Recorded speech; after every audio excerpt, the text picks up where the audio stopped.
भाई एक कहावत है पुरानी। अगर आप कर्म करेंगे तो फल मिलेगा ही मिलेगा। जैसा कर्म करेंगे वैसा फल मिलेगा, यस और नो। तो यहां पे भी आपको फल मिलेगा ही मिलेगा। और इसी को बोलते हैं type of offences, bailable and non bailable. बोला गया कि अगर AK-47 बंदूक के साथ पकड़े गए तो बेटा नॉन बेलेबल वारंट है। अभी बहुत बड़ा शब्द है नॉन बेलेबल वारंट।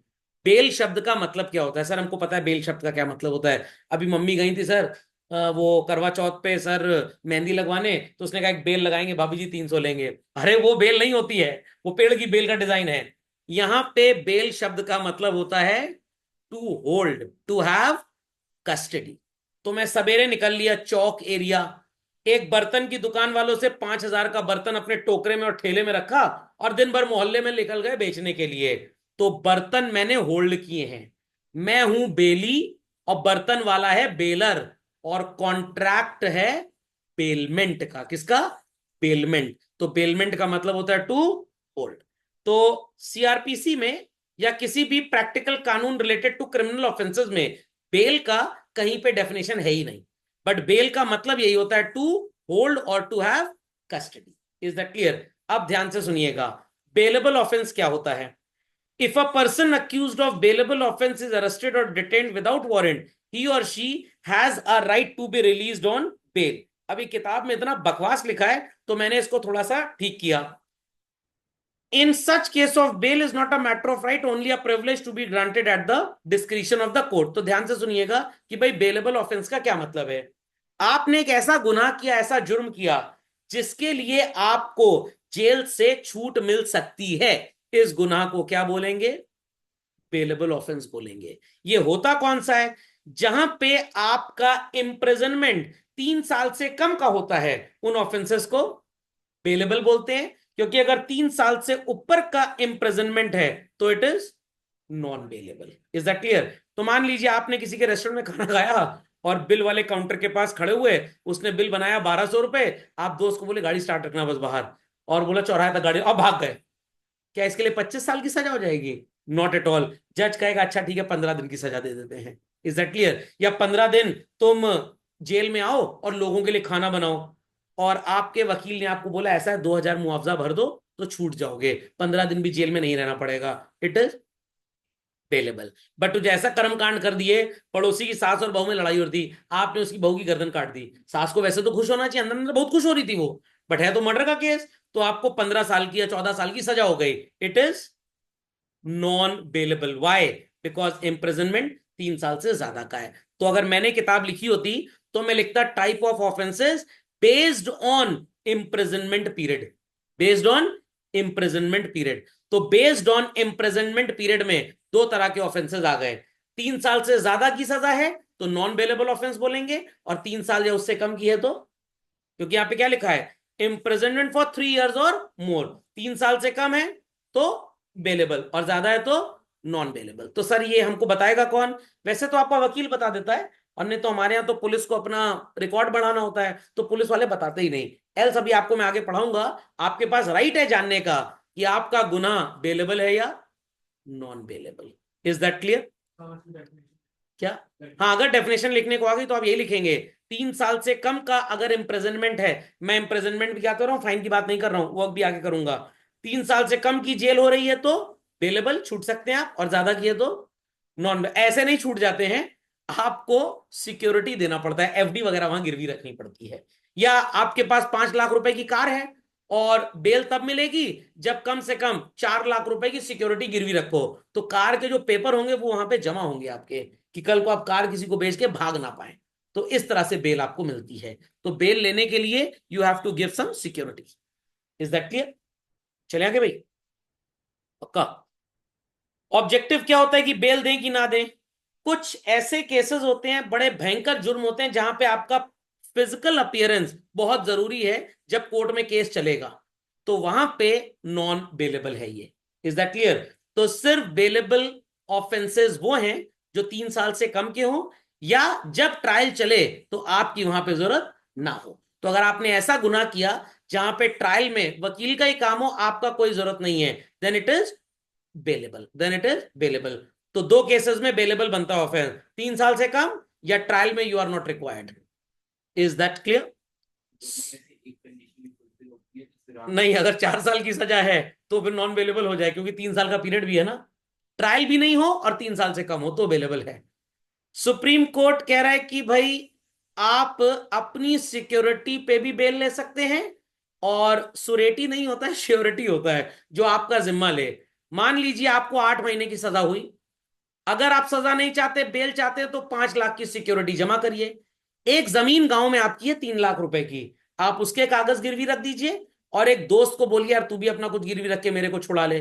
तो आपका दोस्त जो है वो आपका श्योरिटी है, जो सिक्योरिटी देगा कि अगर आप भाग गए तो दोस्त की जिम्मेदारी है कि वो आपको पकड़ के लाए, नहीं तो आपका दोस्त जेल जाएगा। जैसे बैंकिंग में गारंटर होता है ना, आप लोन लेने गए, बैंक कह रहा है हम तो आपको जानते नहीं, व्हाट इट क्लियर, तो सौरभ सर को ले आओ, वो गारंटी दे देंगे तो काम हो जाएगा। Is that understood? Ishwar ji समझ गए? People on the hot seat understood? Any doubts on this? Yes sir. No sir. मेरे को लग रहा है कि मैंने पार्टी में आज दिन में लंच में बहुत ज्यादा खाना खा लिया है, और मेरा पेट गड़बड़ होने वाला है। अभी हुआ नहीं है बट लग रहा है, गुड़गुड़ाहट की आवाज आ रही है। What should I do? Wait करूं पेट खराब होने का, या पहले ही दवाई ले लूं? पहले ही दवाई ले लें। अकाउंटिंग में इसको प्रूडेंस बोलते हैं। व्हाट? प्रूडेंस या कंजर्वेटिज्म। तो मान लीजिए कि आपने कार ड्राइव की, और रास्ते में चौराहे में आपकी कार भिड़ गई, और वकील साहब से भिड़ गई, जज साहब से भिड़ गई। अब पक्का है आपके ऊपर मोटर व्हीकल एक्ट के तहत वो केस करेंगे, और आपको लग रहा है जेल ना जाना पड़े तो पहले वकील को मिल लो, और वकील से कहो भैया prevention is better than cure, secure before cure, मेरे को एंटिसिपेटरी बेल दिलवाओ। Is that clear? मैंने आपको एक कहानी बताई थी बहुत पहले केविएट की। अगर आपको लग रहा है आपके खिलाफ कोई केस होने वाला है, और आपको बात पहले से पता लग जाए, तो आप कोर्ट में केविएट फाइल कर दीजिए। एंटिसिपेटरी बेल का मतलब समझ में आ गया? So section 438 criminal procedure code of criminal procedure का क्या बोलता है कि भाई एंटिसिपेटरी बेल अप्लाई की जा सकती है जहां पे आपको डर है कि आप अरेस्ट हो सकते हैं। बट अगर अरेस्ट होने का कोई डर नहीं है तो आपको एंटिसिपेटरी बेल फाइल नहीं करनी। मूवी देखते हैं आप लोग, उसमें होता है ना, पुलिस पकड़ के ले जाती है, पीछे से वकील आता है, अरे मैं इनकी बेल कोर्ट से पहले ही ले आया हूं। Is that clear? तो वहां पे वो क्या होती है?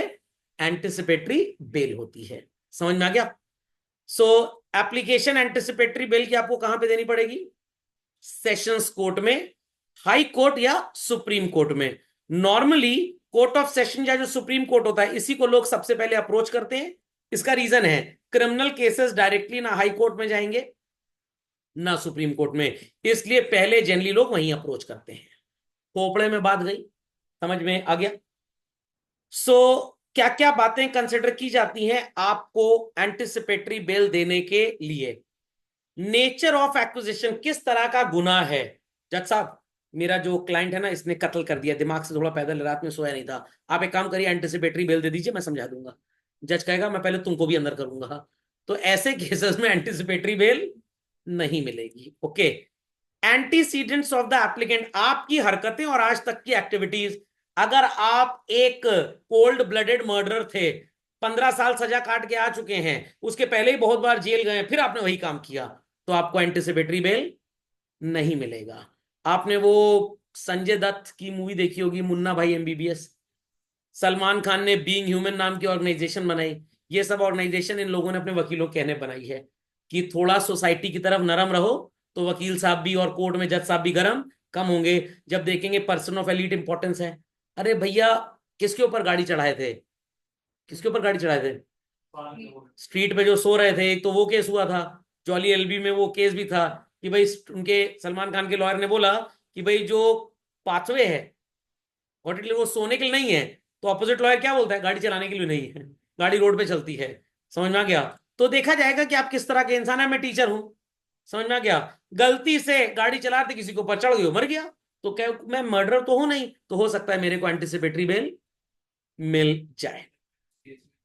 सेंटेंस 3 इयर्स से ज्यादा होगी। हाँ होगी, बट अगेन ना, यहाँ पे बात क्या आती है? एंटीसीडेंट्स एंड नेचर, किस तरह का वो पर्सन था, उसने काम क्या किया, आज से पहले वो सजा याफ्ता मुजरिम था कि नहीं था, क्या वो अक्सर ऐसी एक्टिविटीज करता, तो बहुत चीजें देखी जाती हैं।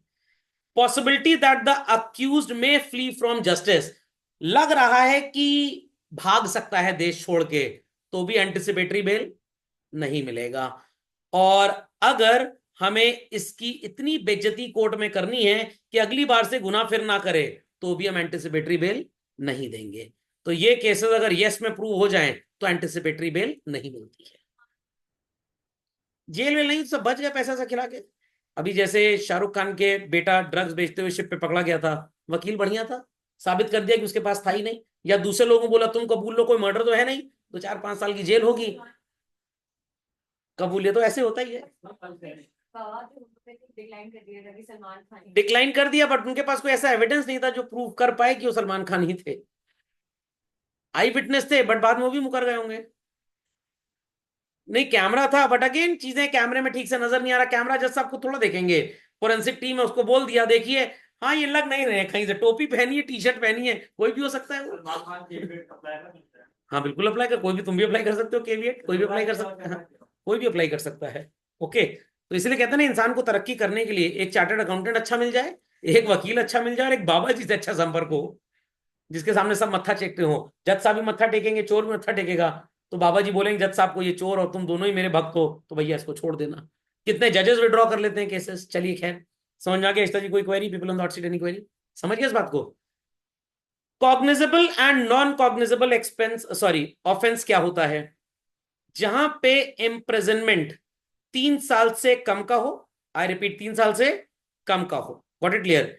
बट कहानी ये है, और ये बड़ा भयंकर ऑफेंस था, murder, robbery, dacoity, rape, kidnapping, इन सबको क्या बोलते हैं? कॉग्निजेबल।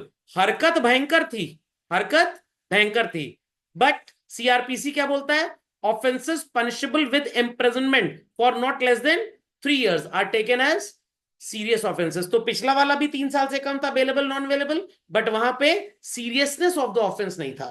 तो अगर सीरियसनेस हो जाए और नॉन अवेलेबल हो जाए तो आप इसको क्या बोल देंगे? Cognizable. Offence of bigamy, bigamy का मतलब क्या होता है? बाई से शादी कर ली, गेम खेल गए? नो, शादी ऑलरेडी हो चुकी है, बिना बताए किसी और से भी कर लिए, मोर देन 5 years का पनिशमेंट है, इट इज नॉन कॉग्निजेबल। तो ध्यान से सुनिएगा, बड़ा कंफ्यूजन है इसमें। बेलेबल, नॉन बेलेबल, वहां पे 3 साल से कम बेलेबल, 3 साल से ज्यादा नॉन बेलेबल। 3 साल से कम है बट सीरियस नेचर का है, तो कॉग्निजेबल हो गया।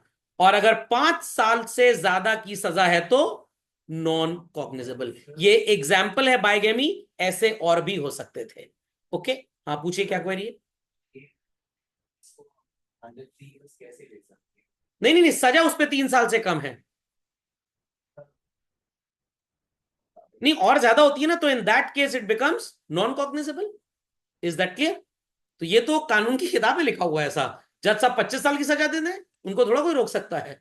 ओके, क्यों इसको डिस्टिंग्विश करने की जरूरत है? अगर इसको डिस्टिंग्विश नहीं करेंगे तो लोग नॉन कॉग्निजेबल को कॉग्निजेबल बनाएंगे और कम सजा लेके छूट जाएंगे। Is that clear? चलिए, समझ में आ गया। पुलिस की information for the cognizable offence, ये टॉपिक सीबीएसई की बुक्स में थोड़ा आगे दिया है, बट इससे रिलेटेड था तो मैंने इसको यहां पे कॉपी पेस्ट कर दिया। सो पुलिस को इंफॉर्मेशन कौन देगा नॉन कॉग्निजेबल ऑफेंस की?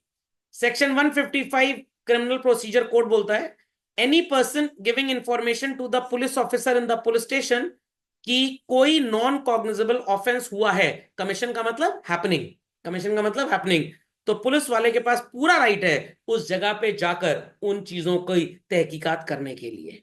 और अगर पुलिस को कोई मना करता है तो पुलिस किसकी हेल्प लेगा? मैजिस्ट्रेट की। खोपड़े में बात गई। तो basic rule is this, no police officer shall investigate a non cognizable offence without the order of a magistrate. तो मैजिस्ट्रेट के ऑर्डर का होना बहुत जरूरी है। तो ये बात समझ में आ गई, इन दोनों को अलग अलग जानना क्यों जरूरी है, क्या कॉग्निजेबल है क्या नॉन कॉग्निजेबल। मान लीजिए कोई ऑफेंस हुआ और उसका एक पार्ट कॉग्निजेबल है और एक नॉन कॉग्निजेबल, तो जो नॉन कॉग्निजेबल पार्ट है उसकी सजा 5 साल से ज्यादा ही मिलेगी आपको। जैसे सुनते नहीं है कि XYZ पर्सन का ढेर सारे मुकदमे चल रहे हैं, तो हो सकता है 25 मुकदमे किसी के ऊपर लगे हैं और वो बाजार में बाहर घूम रहा है, तो वो इसलिए घूम रहा है कि जिस मुकदमे के तहत उसको सजा नहीं हुई वो बेलेबल ऑफेंस था, और जिसके तहत उसको भी लंबी सजा होनी है वो कोर्ट में सुनवाई चल रही है, अभी खत्म नहीं हुई। तो non cognizable offences are being tried and the bailable one has been decided, इसलिए वो बाहर घूम रहा है। ओके, समझ में आ गया? तो कॉग्निजेबल और नॉन कॉग्निजेबल में many a times doctrine of severability apply नहीं होता है। यहां पे पुलिस जज साहब सब चाहेंगे अगर गलती की है तो it should be treated always as non cognizable, ताकि सजा ज्यादा हो। तो जहां पे क्रिमिनल केस में कॉग्निजेबल और नॉन कॉग्निजेबल दोनों हैं, तो हम उसको अलग नहीं करते और हमेशा क्या मानते हैं, नॉन कॉग्निजेबल, ताकि ज्यादा सजा दी जाए। बस यहीं पे आपका वकील काम आ जाता है फिर आपको। कंपाउंडेबल और नॉन कंपाउंडेबल क्या होता है? मान लीजिए कि आपने दिवाली में पटाखा बजाया, सामने वाले की कार ब्लास्ट हो गई पूरी पूरी, 6 लाख रुपए की गाड़ी थी। आपके पापा कह रहे हैं कोई बात नहीं मैं 6 लाख दे दूंगा, तो आपके पापा सिर्फ आपको बर्बाद कर रहे हैं और कुछ नहीं बोल रहे हैं। Is that clear? Covering imprisonment through fine, या तो 3 साल जेल काट लो या 25 लाख रुपए दे दो। सर 25 लाख दे देंगे। ऐसे ऑफेंसेस जहां पे इम्प्रिजनमेंट फाइन से रिप्लेस हो सकता है is known as compoundable. Where you got without a ticket on a bus और अ ट्रेन, तो आपको फाइन पे करना पड़ता है। नहीं फाइन पे करेंगे तो इंडियन रेलवेज एक्ट के तहत 3 महीने की सजा है। या तो टिकट प्लस 25% पेनल्टी दो, नहीं तो 3 महीना सजा काटो। हाँ 3 महीना सजा काटेंगे, फुर्सत तो मिलेगी स्कूल कोचिंग से कम से कम। तो जहां पे आप पैसा दे के अपनी सजा कम करवा ले या खत्म करवा ले, इट इज कंपाउंडेबल। ऐसा डेवलपमेंट अथॉरिटीज भी शहर की करती हैं। 3 फ्लोर का नक्शा पास हुआ, आपने 5 फ्लोर बनवा लिए, तो या तो 2 फ्लोर बुलडोजर से तोड़वाओ, और नहीं तो डेवलपमेंट अथॉरिटी को कुछ फाइन दे दीजिए, तो वो फ्लोर टूटेंगे नहीं। तो बिल्डर्स ने इसको रूल बना लिया है, जितने फ्लोर का नक्शा पास होगा एक एक्स्ट्रा बढ़ा के फीस दे देंगे, और उस फ्लोर को बेचेंगे नहीं, किराया चढ़ा देंगे, जिंदगी भर इनकम आती रहेगी और वो फाइन से कहीं ज्यादा होगा। ये है लॉ का loop hole. Okay. Non compoundable offence क्या होता है भाई? जहां पे सजा पैसे से नापी नहीं जा सकती, और इसके लिए हमेशा क्या मिलेगा, सिर्फ और सिर्फ इम्प्रिजनमेंट, जस्ट लाइक मर्डरर्स। इनकी कोई कंपाउंडिंग नहीं होगी। सर ये दिमाग से पैदल थे, प्रूव हो गया दिमाग से हिले हैं, ठीक है, दिमाग से हिले हैं, तो एक पागल खाने में जाएंगे, बट इनको फ्रीली छोड़ नहीं सकते। समझ में आ गई ऑफेंसेस की कहानी मेरी जुबानी? चलिए, तो ऑफेंसेस हो गए सब।